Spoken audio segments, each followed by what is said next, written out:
Tsunami émotionnel, physique, c'est un choc en fait, une rupture amoureuse. On va vivre des moments qui sont horribles parce que c'est comme si on était en dépression en fait. On n'a plus d'hormones du bien-être à ce moment-là. On va vivre des choses comme les ruminations, la colère, la tristesse, la souffrance. Donc effectivement, c'est tout notre monde qui s'effondre quand on vit une rupture. Donc c'est super douloureux. Ce qu'il faut bien comprendre, c'est que c'est pas forcément l'autre qui nous manque. C'est aussi ses habitudes, ses projets, le contexte. Parce que des fois, quand la rupture apparaît, ça fait déjà des mois, voire des années qu'en fait le couple ne fonctionnait plus bien. On peut s'en sortir, même si vous croyez vraiment que c'est pas possible, que vous l'oublierez jamais, que vous n'avez pas les réponses, que vous vous demandez pourquoi, que vous n'avez pas compris, parce que bien souvent c'est ça, j'ai pas eu d'explication, j'ai pas compris, etc. Que vous pensez toujours à votre ex et que vous croyez que ce sera comme ça toute votre vie, non. Ça peut être autrement et vous pouvez aimer et aimer d'une manière différente et voire aimer d'une manière encore plus forte.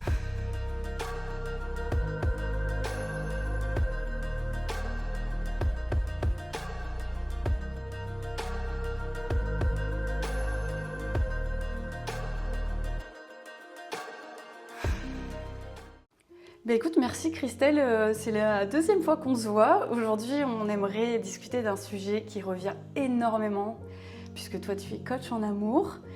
Et le sujet qui revient beaucoup, même sur les réseaux et un peu partout, c'est la rupture amoureuse. On est tous passés par là, on sait tous à quel point ça fait mal et on n'a pas toujours les clés pour l'affronter et surtout comprendre ce qui se passe parce que clairement c'est cette espèce de tsunami intérieur et cette douleur où on se dit toujours chagrin d'amour, mourir d'amour. Qu'est-ce qui se passe en fait? La rupture amoureuse, c'est quoi?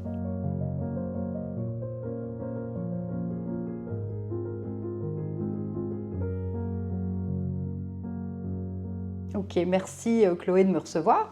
Alors déjà, moi je suis coach en amour, comme tu l'as dit. Ça s'appelle plutôt coach en intelligence émotionnelle et amoureuse, mais effectivement c'est plus connu sous le nom de Love Coach.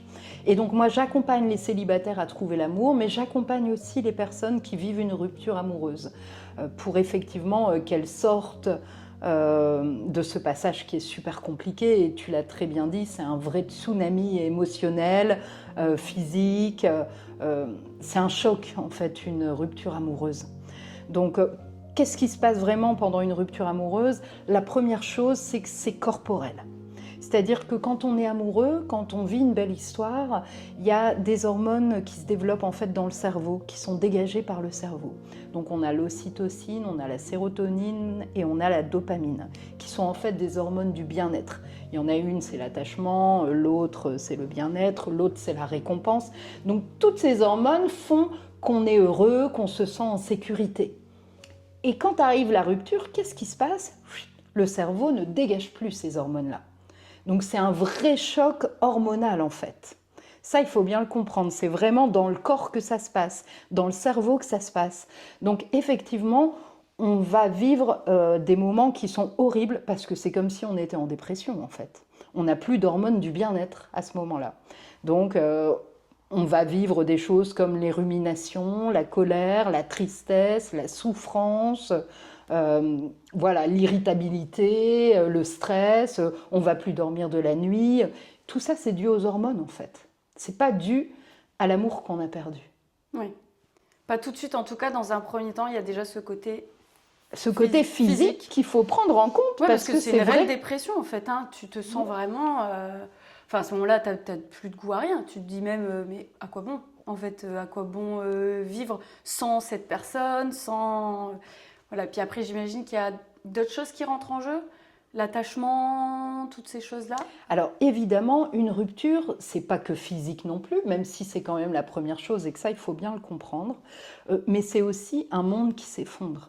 C'est-à-dire des habitudes, des projets qu'on avait peut-être en commun. Parfois, ça peut être juste des vacances, hein, peu importe, mais ça peut être un bébé qu'on avait prévu d'avoir, ça peut être une maison qu'on avait prévu d'acheter. Donc, c'est plein de projets qui s'effondrent. C'est un entourage qui s'effondre, parce que parfois on est amis avec les amis de la compagne ou du compagnon, donc on perd des gens, on les voit plus parce que ça nous met mal à l'aise de les voir, ou eux prennent des distances, ou choisissent un peu leur camp, même si j'aime pas dire ça, mais donc effectivement c'est tout notre monde qui s'effondre quand on vit une rupture, donc c'est super douloureux, ça, on peut rien dire. Ce qu'il faut bien comprendre, c'est que c'est pas forcément l'autre qui nous manque. C'est aussi ses habitudes, ses projets, le contexte. Parce que des fois, quand la rupture apparaît, ça fait déjà des mois, voire des années qu'en fait le couple ne fonctionnait plus bien. Et donc c'est pas l'autre. L'autre, il est l'objet effectivement de la rupture, mais c'est pas lui qui nous manque finalement. C'est tout ce qu'il y a autour. Et toutes ces hormones aussi qui ne se libèrent plus. Tout à l'heure, tu m'expliquais aussi, donc il y a cette descente en fait des hormones et tout, et du coup on a tendance, la réaction du corps. Alors je pense que ça dépend des gens, il y a différentes façons forcément d'appréhender ça. Moi je suis plutôt la team, je reste dans mon canapé, je pleure, alors que je sais que les projets, se mettre en action, tu me disais, fait du bien. En fait le cerveau va essayer de venir combler ces manques. En fait, le cerveau, il déteste le vide. Donc déjà, il va ruminer. Si vous pensez toujours à votre ex, c'est normal. C'est le cerveau qui a besoin de combler ce vide. D'accord ? Alors, quand tu dis qu'effectivement, toi, tu as besoin d'être dans ton canapé et de pleurer, c'est normal. Il y a quand même un temps où il faut laisser passer vos émotions. Parce qu'une rupture, ça joue effectivement sur l'émotionnel. Donc, vous avez besoin de pleurer, vous avez besoin d'être en colère. Donc, que pendant un certain temps, vous fassiez moins de choses, que vous ayez envie de faire moins de choses, ça c'est normal, d'accord ? Il faut accepter ça, accepter ses émotions, les accueillir. On ne peut pas vivre une rupture et puis le lendemain être super heureux. Ça te revient comme un boomerang dans la tête, si tu ne laisses pas aussi le temps d'infuser. Bien sûr, donc c'est important de laisser ce temps-là, de laisser ces émotions venir, les accepter. D'ailleurs, les émotions c'est comme des invités, si on les laisse rentrer, elles vont partir plus vite. D'accord ? C'est vraiment important de les accueillir, les émotions. Donc ça, c'est important. Néanmoins, pour sortir effectivement de la rupture, il va falloir se bouger. Et comme une rupture, c'est surtout physique au début, ça va être important de bouger votre corps. Donc faire du sport, oui, mais ça peut être rien que de la marche, ça peut être de la nage, aller nager, ça peut être aller danser, ça peut être faire du yoga. Mais en tout cas, c'est de bouger votre corps. Pourquoi ? Parce que déjà, quand on fait du sport, ça vient libérer de la dopamine, de la sérotonine, qui sont ces hormones du bien-être. D'accord ? Pas l'ocytocine parce que c'est l'attachement, mais en tout cas les hormones du bien-être. Donc déjà, ça va vous faire du bien de bouger votre corps. Et en fait, ça va réguler votre système nerveux. Donc la première chose, c'est de passer effectivement par le mouvement du corps. Peu importe ce que vous allez faire. D'accord ? Deuxième chose, c'est effectivement de retrouver des habitudes. Vu qu'on perd un monde, on perd les habitudes. Ça va être de repartir à la danse le mardi, même si pendant 3 semaines, j'avais pas envie d'y aller. Ça va être d'aller au cinéma tous les dimanches. Ça va être de prendre un bain dès que je suis seule, me faire plaisir. En tout cas, c'est de retrouver des habitudes régulières pour recréer son monde sans l'autre. Ça va être des petites habitudes, ça peut être lire dans son lit, alors que quand j'étais avec mon conjoint, je ne pouvais pas lire dans mon lit parce que la lumière le dérangeait. Et bien là, maintenant, je suis seule, je vais reprendre mes habitudes, je vais relire dans mon lit, d'accord ? Ça va être écouter un podcast, enfin, peu importe, mais recréer des habitudes, d'accord ? Ça va être aussi vous entourer. Allez voir vos amis, même si vous n'avez pas envie. Vous n'avez pas envie de bouger, acceptez toutes les invitations. On vous propose d'aller à un anniversaire, allez-y, même si vous faites un peu la gueule. Mais allez-y, parce que même si pendant 10 minutes, il y a quelqu'un qui vous fait rire lors de cet anniversaire, c'est déjà pris. Et puis, encore une fois, vous aurez déclenché des hormones du bien-être. Tout doucement. Et oui, peut-être même que vous allez prendre du plaisir à cet anniversaire. Peut-être même que pendant 3 heures... vous n'aurez pas pensé à votre ex. Ah ben tiens, ça fait 3 semaines que je pense à lui matin, midi et soir. Et là, pendant 3 heures, je n'y ai pas pensé parce que j'ai discuté avec des gens sympas. Donc, on se force, on bouge. Et d'ailleurs, j'ai envie de dire aussi à l'entourage, parce que souvent, l'entourage, il peut être un peu maladroit. notamment dans ses paroles. Hein. Alors évidemment... Un de perdu, 10 de retrouvé. Voilà, Non, mais... ça marche que pour les kilos. Hein, comme dirait une humoriste, un de perdu, 10 de retrouvé, c'est vraiment pas à dire « ou t'inquiète, tu vas retrouver vite » ou « t'es belle, c'est bon, tu vas retrouver ». T'es une belle personne, ça va bien se passer. Oui. Alors ça, on arrête ces phrases bateaux. Hein. On arrête ces phrases qui se veulent bienveillantes en fait, hein, parce que les personnes, quand elles nous le disent, elles sont bienveillantes. Elles le pensent bien souvent d'ailleurs, ce qu'elles disent. Mais en fait, on arrête ça, on accueille l'émotion de l'autre. De quoi tu as besoin? Comment tu te sens? Est-ce que tu as envie de venir avec moi au cinéma pour te changer les idées? Essayez de faire changer les idées à la personne qui vit la rupture. Sortez-la, faites-la marcher à la mer. Dites, allez, dimanche, je t'emmène, on va sur la côte d'Opale, on va marcher, on va prendre l'air. Même si la personne, elle est triste cette journée-là, c'est pas grave. Sortez-la de son environnement. Écoutez-la. Si elle a besoin de pleurer pendant une demi-heure, écoutez-la. N'essayez pas de la rassurer. Vraiment. D'ailleurs, c'est souvent le cas, c'est que en plus, je parle de mon expérience à moi, c'est que, ou de quelques copines, la première demi-heure, tu t'effondres. Ta copine arrive, tu la prends dans les bras, t'es effondré, tout sort. Puis à un moment donné, il y a comme aussi un épuisement où le corps il a lâché. Puis d'un seul coup, tu te mets à parler d'autre chose.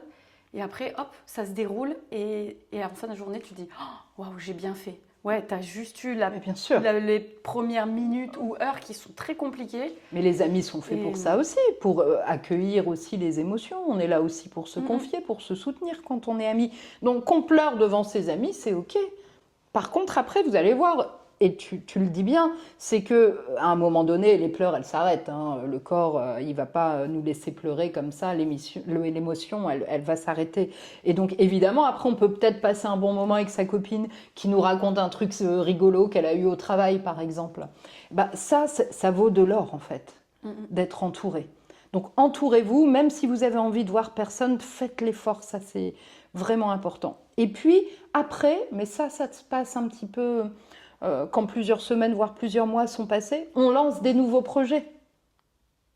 C'est-à-dire que je peux partir en vacances sans la personne qui m'a quittée, je peux avoir un nouveau projet de travail, je peux avoir un projet associatif, je peux lancer des projets comme faire des travaux dans mon appartement ou dans ma maison. Enfin, ce que je veux dire par là, c'est qu'on peut avoir des projets, même s'ils sont petits, c'est pas grave. Court terme, long terme. Bien sûr, mais allez-y, cherchez ce qui vous anime. Cherchez des choses qui vont être plaisantes. Cherchez des choses qui vont changer votre vie. Est-ce que tu penses que ça donne un peu la niaque, tu sais, dans cette part d'ego qui a été blessée aussi, alors parce qu'on est déçu que ça n'ait pas marché, ou on peut être déçu de l'autre, tout dépend de pourquoi on se sépare. Est-ce que ça peut aussi donner la niaque de se dire, ce projet-là, je l'avais mis de côté, je vais y aller parce que j'ai envie de me prouver des choses ou j'ai envie de prouver des choses. Est-ce que c'est des choses que tu entends parler? Peut-être que ça peut donner de l'audace. Oui, alors les projets qui étaient mis en veilleuse parce qu'effectivement on était avec l'autre et qu'il n'avait pas envie de le faire, par exemple, c'est peut-être le moment de le faire, effectivement. Je ne pense pas que ça vient réveiller de gros projets. Enfin, j'ai pas eu le cas dans les personnes que j'ai accompagnées. Mais je pense que se lancer dans un projet, vraiment, ça peut nous animer. Donc, sans parler de « je le fais par ego », je pense que ça nous anime en fait. Ça occupe un peu déjà l'esprit de remettre en place des choses, ça prend du temps. Donc ça permet d'occuper l'esprit, d'être en mouvement, comme tu disais. Parce que des fois, en fonction du projet, tu peux être à droite, à gauche, devoir rencontrer des gens. Et puis ça nous rappelle aussi... C'est vibrer qu'on sait faire des choses seul. Bien sûr, ça nous rappelle aussi que la vie, c'est pas non plus que le couple. C'est-à-dire on est un individu avec plein de paramètres autres, c'est-à-dire que je peux être heureux même célibataire d'ailleurs. Oui. D'accord. Même si moi j'accompagne des célibataires qui ont envie de trouver l'amour, il y a plein de célibataires qui sont heureux. Donc je peux nourrir ma vie avec plein d'autres choses. L'amour, on peut le trouver dans sa famille, on peut le trouver avec des amis, on peut le trouver auprès des animaux même, j'ai envie de dire. Donc je peux nourrir ma vie autrement qu'avec un couple. Et c'est vrai qu'à ce moment-là, on a plutôt dans cette phase de rupture avoir l'impression qu'en fait plus rien n'existe. sans l'autre, en fait. Bah, Donc c'est dur, en fait, des fois de...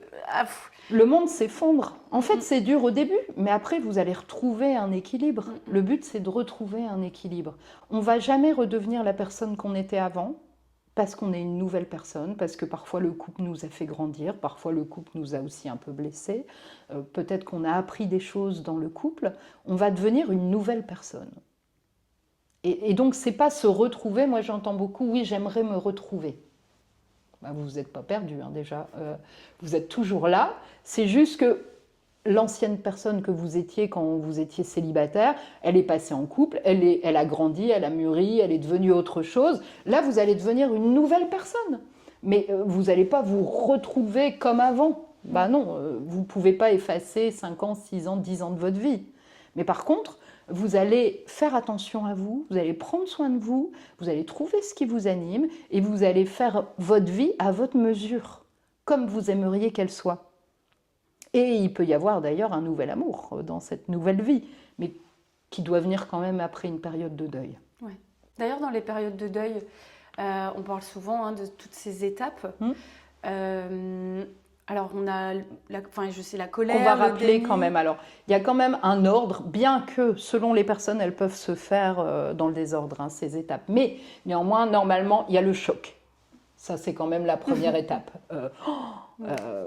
Franchement, on tombe des nues quand quelqu'un rompt avec nous. Même si on s'y attendait. Hein. Des fois, il y a ce... Oui, mais là, on se prend la réalité. Voilà, c'est ça. Il y a par exemple des affaires qui s'enlèvent, des mots qui se disent. Bien sûr. Voilà, il claque la porte, il part de l'appartement ou il part de la maison.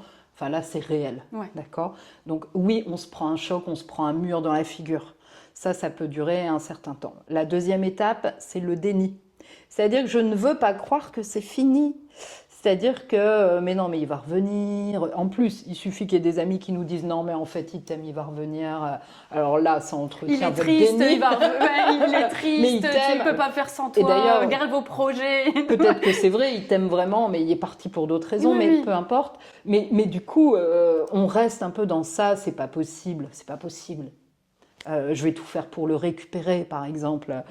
Ça, c'est la période de déni. Donc, le choc et le déni, bien souvent, c'est les 2 premières étapes. Après, les autres étapes, elles peuvent un peu se mélanger. Après, on va passer forcément par la tristesse. Donc, la tristesse, c'est vraiment le moment où on pleure. Et c'est surtout pourquoi on passe par la tristesse, c'est qu'on se rend compte que là, c'est fini, on sort du déni. C'est réel. Donc, on réaccepte de nouveau ce qui se passe. Là, c'est difficile. Et puis, on va avoir le manque. Et puis... se rendre compte qu'on va devoir mettre de nouvelles habitudes. C'est ça, voilà, avant le vendredi, on se faisait une petite soirée à 2, là on ne se la fait plus, donc évidemment il y a de la tristesse, c'est normal. Et puis ensuite on va passer par la colère.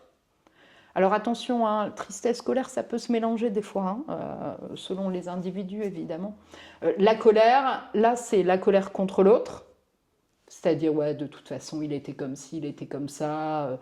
J'entends même parfois c'était un pervers narcissique alors qu'un mois avant la personne elle pleurait, en fait je l'aimais, c'était l'homme de ma vie, là maintenant il est devenu pas bien, etc. Bon bref, on est dans la colère de l'autre, et surtout la colère envers soi. J'aurais dû faire ci, j'aurais dû dire ça, quand il m'avait fait ci, j'aurais dû le voir, ou j'étais pas assez sexy, ou j'étais pas assez ci, ou j'aurais dû être... Oh, je suis trop grosse, je me suis laissée aller. Je me suis laissée aller. Alors ça, c'est une phrase... Vraiment, non mais vraiment, je l'entends souvent, cette phrase. En même temps, je me suis tellement laissée aller... Bah non, en fait, la vie, elle fait que... y a des femmes qui ont des enfants, peut-être qu'elles ont pris quelques kilos, mais s'il y a eu rupture, c'est pas suite à quelques kilos. C'est autre chose, c'est beaucoup plus complexe. Le couple est beaucoup plus complexe que quelques kilos, très clairement. Donc, de toute façon, on est en colère contre soi, donc toutes les pensées, elles sont irréelles, elles sont complètement interprétées, donc il ne faut pas trop en tenir compte en réalité. Mais on va passer par cette phase-là qui est obligatoire. Et puis après, on va passer, moi, dans ce que j'appelle le marchandage. C'est-à-dire que là, on commence à se dire qu'effectivement, de toute façon, on n'était pas vraiment heureuse. Que, en fait... mais en fait, de toute façon, il n'était pas assez ci, il n'était pas assez là. Et puis, en fait, il répondait pas à mes besoins. On est en train de trouver De se passer un petit des peu de façons. pommade. Mais ouais, mais c'est une belle façon parce que là, c'est génial quand on est dans cette phase-là. Parce qu'en fait, on commence à accepter la rupture et de se dire mais oui, mais en fait, ça faisait 2 ans qu'on faisait c'est plus pas plus l'amour. mal finalement que ce soit comme ça. Bah oui. Ça faisait 2 ans qu'on faisait plus l'amour, donc en fait, peut-être que c'était normal, quoi. Bon, voilà. Ça fait 2 ans que je dors dans le canapé en même temps. Non, mais c'est ça. C'était plus trop confortable. Non, mais je plaisante, mais moi j'ai déjà des personnes que j'accompagne qui souffrent de la rupture, qui comprennent pas, etc. et qui me disent oui, mais c'est parce qu'il est allé voir ailleurs, par exemple. Et quand je pose des questions, elles me disent bah, en fait, ça faisait 12 ans qu'on faisait plus l'amour. Bon, il y avait quand même un signal, quoi. Ouais. Je veux dire, évidemment, hein, dans un couple, c'est un autre sujet. Il peut y avoir des passages où on ne fait pas l'amour, il y a des baisses de libido, etc. Mais quand 12 ans, on n'a pas fait l'amour, ou même qu'on a fait chambre à part, parce que j'ai déjà entendu, je veux dire, il y a quand même un signal qui est très très fort. D'accord ? Donc, je pense que à ce moment-là, la personne, elle peut quand même se dire que pendant le deuil, qu'effectivement, ils étaient peut-être plus faits pour être ensemble. Hein, en tout cas, ils n'ont pas tout fait pour que le couple se réveille. D'accord ? Parce qu'il y en a qui sont choqués, mais en fait, le couple, ça n'allait plus depuis des années. Donc, ça, faut aussi le comprendre, c'est qu'une rupture, elle est rarement soudaine. Elle est rarement soudaine, en fait. Oui. Enfin, je veux dire, très rares sont les histoires où quelqu'un, une copine me dit j'étais chez moi et un jour je suis rentrée, les affaires n'étaient plus là, la personne s'est envolée. Si, j'ai déjà vu ça dans les films de l'après-midi, mais sinon, j'ai jamais vu ça. Et quand bien même, si ça arrive. Si ça arrive, mais ça fait sûrement des mois qu'il y a des signaux. Oui, et d'ailleurs, souvent, on les comprend dans ces périodes, justement, toutes ces périodes, ces étapes du deuil. Parce qu'on va chercher les infos passées. On se rappelle de ce qui s'est passé. Bah oui. Et en fait, une rupture, elle n'est jamais vraiment soudaine. Soit on se parle plus, soit on a trop de conflits, soit on fait plus l'amour, soit il y avait quand même des signaux qui étaient là. C'est ça. Soit la distance nous pèse parce qu'on a peut-être une vie à distance. Enfin, il y a plein de choses. Ou on ne communique pas, on ne communique plus sur notre couple, on n'a plus de moments à deux, on se croise à la maison. Là, il y a quand même des signaux d'alerte, en fait. Donc, c'est jamais un vrai choc, mais néanmoins, ça fait partie du deuil. Et puis, après le marchandage, c'est l'acceptation. Là, on commence à entrevoir qu'en fait, je peux être bien à vivre sans l'autre. Alléluia. Enfin, quand ils ont entendu mes prières. D'ailleurs, on a beaucoup moins de haine envers l'autre, on a beaucoup moins de colère. On remet de la bienveillance et du respect pour l'autre. Oui, bien sûr. Et pour soi aussi. Et puis finalement, on commence à regarder ce qu'il y a autour. On entrevoit peut-être un avenir avec quelqu'un d'autre, ou on se remet sur des applis de rencontres. On commence à ressortir parce qu'on a envie à fond de sortir. Là, on est vraiment dans l'acceptation. Et là, on est en train de sortir du deuil. Attention, cette phase, elle peut être plus ou moins longue selon certaines personnes. Il faut savoir quand même une chose, c'est qu'il y a beaucoup de monde, et notamment moi, les personnes que j'accompagne pour des ruptures, qui restent bloquées dans des phases du deuil. Par exemple, moi, j'ai accompagné un homme qui s'était séparé depuis 3 ans. Il restait bloqué, pourtant il n'avait plus aucune nouvelle de son ex-compagne, mais il restait bloqué dans une phase du deuil, et notamment dans la colère. Donc, j'allais dire la colère, dans toutes les phases, je pense que c'est celle qui est peut-être plus destructrice, non ? Enfin, tu me diras, le déni, c'est pas mieux non plus, mais parce que t'avances peut-être pas. Mais il y en a qui restent longtemps dans le déni, qui veulent récupérer leur ex. La colère, c'est quand même violent pour le corps de rester dans la colère. Ouais. Mais vouloir récupérer son ex, alors qu'il fait déjà sa vie avec quelqu'un d'autre, par exemple, il y a des personnes qui restent comme ça bloquées dans cette phase-là de déni.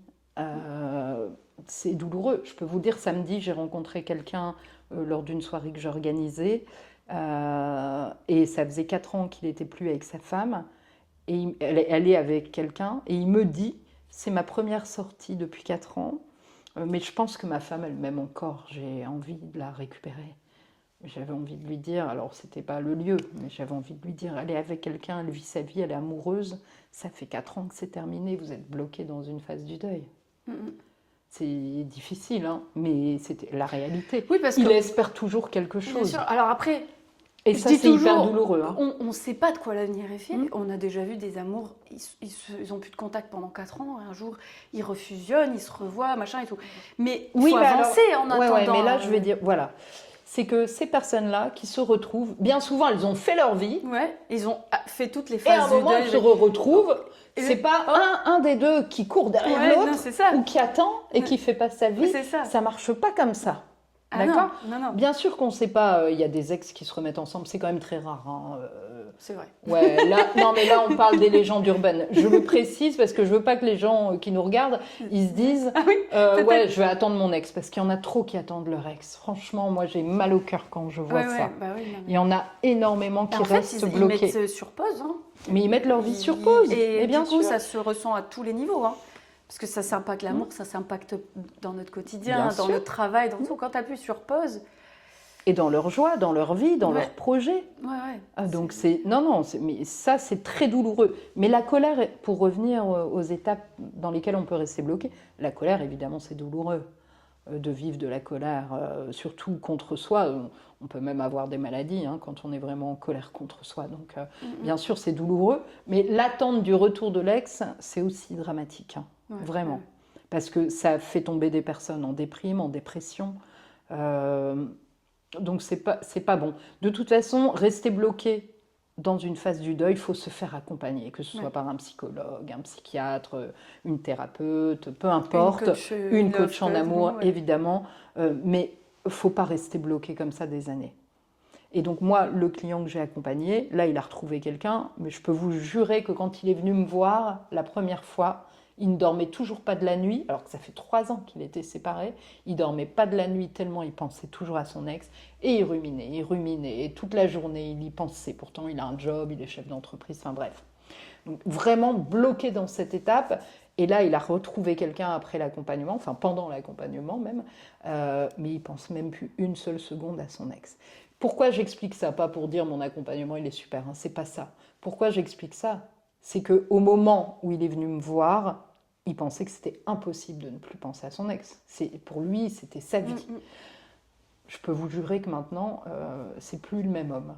Ce que je veux dire par là, c'est que on peut s'en sortir, même si vous croyez vraiment que c'est pas possible, que vous n'oublierez jamais, que vous n'avez pas les réponses, que vous vous demandez pourquoi, que vous n'avez pas compris, parce que bien souvent c'est ça, j'ai pas eu d'explication, j'ai pas compris, etc. Que vous pensez toujours à votre ex et que vous croyez que ce sera comme ça toute votre vie, non. Ça peut être autrement et vous pouvez aimer et aimer d'une manière différente et voire aimer d'une manière encore plus forte. Je sais qu'au moment où vous le vivez, vous ne pensez pas ça. Oui, au début, bah non, mais je vous garantis que vous pouvez aimer encore et encore. Parce qu'on dit chagrin d'amour, mais en fait, très rares sont les gens qui n'arrivent pas à se remettre mais quand bien même. sûr. La majorité. Puis vous savez, le cœur brisé, la maladie du cœur brisé, ça existe, hein, c'est vrai. Alors c'est très rare hein, quand même, on va se le dire. Mais ça peut arriver, mais bien souvent, c'est des gens qui ont vécu 50 ans ensemble et quand le conjoint décède ou part ou quitte, là, la personne, effectivement, elle a le cœur brisé et elle meurt d'amour, de chagrin d'amour. Mais c'est tellement rare. Vous n'allez pas mourir d'un chagrin d'amour, enfin, la plupart en tout cas, parce que je ne peux pas dire à 100%, mais vous ne mourrez pas d'un chagrin d'amour, d'une histoire qui a duré 3 ans et vous allez vous relever. Vraiment, et si vous n'y arrivez pas à vous relever, faites-vous accompagner parce que c'est possible. C'est ce que j'allais dire, je pense qu'il ne faut pas hésiter en fait à être accompagné, parce qu'en fait, de venir mettre des mots, moi c'est ce qui te sort en fait, on vient poser des mots sur ce qui se joue aussi dans cette rupture, parce que il n'y a pas, comme tu disais tout à l'heure, il y a cette chute du corps des hormones, il y a le lien, oui, avec la mort, mais il y a aussi des fois des choses qui se jouent personnellement dans notre vie à cette étape. Donc parfois, en fait, on a besoin d'entendre des clés, des mots pour relancer, et puis de la perte de confiance, l'estime de soi, plus croire en certaines choses. Et en fait, juste d'avoir des mots te permet déjà de sortir de séance et se dire, ouais, en fait, j'arrive à avoir un futur, là où quand t'en vois plus, c'est ça qui est douloureux. Et si tu restes là-dedans, mais c'est l'enfer, quoi. Les mots, de toute façon, MOTS guérissent les mots MAUX, hein, ça on le sait évidemment. Mais c'est surtout aussi que ça vient parfois appuyer sur des blessures de votre enfance, on le sait, hein, tout se joue là quand même, hein, on le répète, mais c'est vrai. Et donc ça vient effectivement appuyer sur des blessures émotionnelles. Et donc là, aller voir un psychologue ou un psychiatre, c'est pas inutile. Allez voir, Mhm. faites-vous aider, il n'y a pas de Ouais. honte, faites-vous aider vraiment à ça. Et ça se justifie, hein, parce que des fois, on pourrait entendre, ah, ça va, un chagrin d'amour, tu sais, c'est un peu une phrase de grand-mère, je pense. Mais ça, c'est l'entourage qui veut faire croire ça. Et, tout. Et en fait, non, on le sait tous. Enfin, moi, je trouve, pourtant, je sais que j'en ai eu des accidents, des machins, des trucs et tout. Et le chagrin d'amour, ça a été la chose la plus terrible de ma vie. Enfin, clairement. Pourtant, je sais que j'ai passé des portes, mais alors, pour moi, c'est la plus grosse douleur. Je préfère avoir une jambe cassée, un dos en vrac, qu'un chagrin d'amour. Qu'un chagrin d'amour. Alors, tout le monde va le vivre différemment. Bien sûr. Parce qu'il y a des gens qui vont passer tout de suite à autre chose, Oui. hein, vraiment. Après, il y a une question de valeur aussi. C'est-à-dire que si pour toi, l'amour, c'est une de tes valeurs qui est très forte, si pour toi, l'amour, c'est fondamental, évidemment, quand tu le perds, ça vient toucher ta valeur amour et c'est horrible pour toi, c'est invivable. Il y a des personnes pour qui, alors je sais que ça peut paraître incroyable, mais il y a des personnes pour qui l'amour n'est pas une valeur. Et ou pas une priorité, donc ouais, c'est la place que c'est pas fondamental dans leur vie. Ouais. Donc à partir du moment où c'est pas fondamental, c'est cool, c'est bien, mais c'est bien, mais c'est pas une valeur. Ouais. Et auquel cas, elles vivent plutôt bien parfois une rupture. Et puis chacun le vit différemment avec son passé. Des fois, ça vient réveiller une ancienne rupture amoureuse qu'on avait. Des fois, ça vient réveiller une souffrance, un abandon qu'on a eu dans l'enfance. Donc, bien sûr. Donc, évidemment, on peut le vivre de 1000 manières, une rupture. Mais c'est toujours douloureux. Oui. Par contre, et ça, moi, j'en suis persuadée, c'est qu'on peut vraiment s'en relever. Ouais. Heureusement. Bien sûr. Parce que si je remonte à la première fois que j'ai eu un chagrin d'amour, je pense que j'avais 12 ans en vacances et j'avais fait juste un petit bisou et quand il est parti, mon Dieu, mon monde s'effondrait quoi. Genre, il va falloir que j'aille le voir. Tu sais, c'était déjà l'homme de ma vie, j'avais 12 ans. Et en fait, je suis sûre que... Alors, j'arrive plus bien à me rappeler parce que j'avais 12 ans. Mais je reste persuadée que la douleur que j'ai vécue à 12 ans, ou celle que j'ai pu vivre à ça, c'était les mêmes. C'est juste qu'on oublie quand on oublie alors la douleur. C'est intéressant, Chloé, parce que toi qui as vécu plusieurs chagrins d'amour, d'accord ? Est-ce que tu es d'accord que un amour peut remplacer l'autre ? On est bien d'accord. Quand tu es vraiment amoureuse, l'autre que tu as pleuré des jours et des nuits, il est plus important. Ouais, non, carrément. Okay. Ah ouais, complètement. Complètement. Donc on est bien d'accord qu'on peut se relever et que quand on est dans l'acceptation de la rupture et qu'on commence à entrevoir la possibilité d'un avenir amoureux positif, c'est bien de recommencer à regarder, à essayer de séduire peut-être, à rencontrer, etc. Ouais. Parce que ça fait du bien aussi. Et de passer à autre chose aussi, d'avoir une histoire. Ouais, c'est vrai que, tu vois, je remonte un peu dans ma vie, mais c'est vrai que les fois où j'ai commencé à me dire, tiens, soirée, j'ai envie de dragouiller, ou tiens, juste me dire, oh, il est beau. Ouais, voilà, c'est que l'acceptation, elle est déjà là. Voilà, c'est que, en fait, c'est le signal qui te fait dire, en fait, si, alors oui, j'y pense peut-être encore, mais je suis déjà dans une démarche de futur, de reconstruction. Mais on pense toujours à son ex à partir du moment où on n'entrevoit pas un avenir avec un autre ou une autre, évidemment. Parce qu'en fait, comme le cerveau, il n'aime pas le vide, encore une fois, quand on va se coucher dans son lit, on va rêver de son ex ou on va repenser au bon moment. Non, mais je sais bien que ça se passe comme ça. Par contre, quand on commence à aimer bien quelqu'un d'autre ou être dans un jeu de séduction avec un autre homme ou une autre femme ou de commencer une histoire, ça y est, avant de dormir, on ne pense plus à son ex, enfin, très clairement. Ça vient de nous occuper, justement. Ça vient combler ce vide, bien sûr. Petite parenthèse, avoir ton avis là-dessus. La place des réseaux sociaux, mon Dieu, dans la rupture amoureuse. Alors, je trouve que c'est horrible. Avant, je pense, je parle à nos grands-parents, tu te séparais, tu coupais, tu rendais ce qu'il y avait à rendre, puis tu savais plus rien, en fait. Alors Aujourd'hui, c'est tu sais dramatique. tout, tu vois tout, Hein? tu machin, tu... Alors, et combien il y en a qui vont voir et il était là et puis l'interprétation, parce que dans ces phases du déni, tu Bien interprètes sûr. comme tu as envie, Mhm. soit avec de la colère, soit avec du machin. Et j'entends beaucoup cette lourdeur de la présence des réseaux sociaux dans la rupture Mais amoureuse. première chose, quand on se sépare, on coupe les liens. On coupe les liens sur les réseaux sociaux. Je ne peux pas me détacher de l'autre si je le vois constamment, Bien sûr. que ce soit en réel, évidemment, ou que ce soit dans le virtuel. Pareil, il y en a qui vont me dire, bah oui, mais moi j'ai des enfants. Donc moi je dois déposer mes enfants chez mon mari, par exemple, chez mon ex-mari. Non. Trouvez des solutions pour ne plus avoir affaire à la personne, en tout cas les premiers mois. C'est-à-dire demander à votre ex-mari qu'il aille les chercher chez vos parents. Ou directement à l'école. Ou directement à l'école. Ou trouver une nounou. Peu importe. Même si c'est une nounou pendant 1 heure, juste le temps qu'ils viennent chercher les enfants. Mais coupez les liens. Et donc ça passe par le sortir de vos réseaux sociaux. C'est dur, hein. C'est dur. Je le sais, c'est dur. Je le vois chez Ça te mes permet clients. de garder le contrôle, hein. Tu vois, Mais pour c'est en avoir surtout- parlé avec des personnes, j'ai l'impression qu'en fait, elles vont avoir peur de lâcher. En fait, ces dernières reines où elles ont l'impression, en voyant qu'elles contrôlent, alors qu'en fait, En fait, ça elles ne détruit. contrôlent rien du tout. Bah non. Elles ont juste le sentiment d'être encore un peu dans sa vie, alors que pas du tout. Ça peut détruire, parce que c'est horrible si on voit que lui s'éclate, etc., et que vous Ouais, êtes en puis train alors, de pleurer. on connaît l'interprétation aujourd'hui. Enfin, Bien je veux sûr, dire, on en parlait bien tout sûr. à l'heure, tu me disais, ah, mais t'avais l'air rayonnante et tout. Ouais, et pourtant, on regarde ce que je traversais Bien sûr. intérieurement. Bien tu regardes sûr. les réseaux, tu te dis, bah Chloé, pompez-la. C'est Bah clair. non, en fait. Mais c'est pour ça qu'on ne va pas se filmer en train de pleurer et on ne va pas le mettre sur les réseaux. Donc, on coupe les réseaux sociaux, il n'y a même pas de sujet. On coupe les liens. Ouais, non, mais je suis d'accord. Si j'allais à la salle de sport et que c'était la même salle de sport, on change de salle de sport. Oui. Ouais, complètement. On coupe les liens. On ne peut pas se reconstruire en ayant toujours l'objet de la rupture devant nous. C'est pas possible. Et d'ailleurs, c'est très difficile pour des personnes qui ont eu des histoires au travail.